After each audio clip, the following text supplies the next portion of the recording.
Hello சொல்லுடி. Hello, ஜாலியாக என்ன விட்டு ட்ரிப்பு போயிட்டு வந்துட்டீங்களா? நாங்கள் ஒன்றும் உன்னை விட்டு போகல, நீ தான் என் கூட ட்ரிப் வரல. ட்ரிப் நல்லா போச்சு, அதை கேட்கவா கால் பண்ண? இல்லை அதை கேட்க கால் பண்ணல, வேற ஒரு விஷயமா கால் பண்ணேன். தெரியும்டி, நீ இன்னைக்கு இப்படி எனக்கு கால் பண்ணுவேன், எனக்கு நல்லாவே தெரியும். என்ன விஷயம் சொல்லு.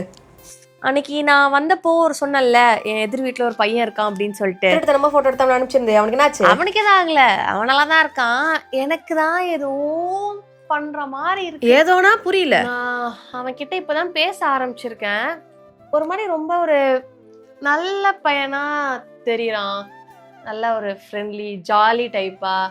எனக்கு அவனை பிடிச்சிருக்குன்னு நினைக்கிறேன். நீ அனுப்பின போட்டோல I don't feel like he is your type. And இப்பதான் நீ ஒரு பெரிய ஹார்ட் பிரேக்ல இருந்து வெளில வந்துட்டு இருக்க. அந்த இடத்தை ரீப்ளேஸ் பண்றதுக்கு இந்த பையனை யூஸ் பண்ணிக்காத. நான் இப்ப லவ் பண்றேன், அவன் கூட தான் கல்யாணம் பண்ண போறேன். நான் சொல்றேன், என்னவோ பிடிச்சிருக்க மாதிரி இருக்கு, யார்கிட்ட சொல்றதுன்னு தெரியலன்னு சொன்னேன். தப்பா நினைச்சுக்காதீங்க, நான் ஜட்ஜ் பண்ணிட்டுலாம் பேசல. But he கைண்டா look like uncle. உனக்கு பெரிய பசங்க சீனியர்ஸ்லாம் பிடிக்கும் தான், அதுக்குன்னு 5 நாள்லாம் ஒருத்தங்க மேல காதல் வராது. இவ்வளோ யோசிக்கிற?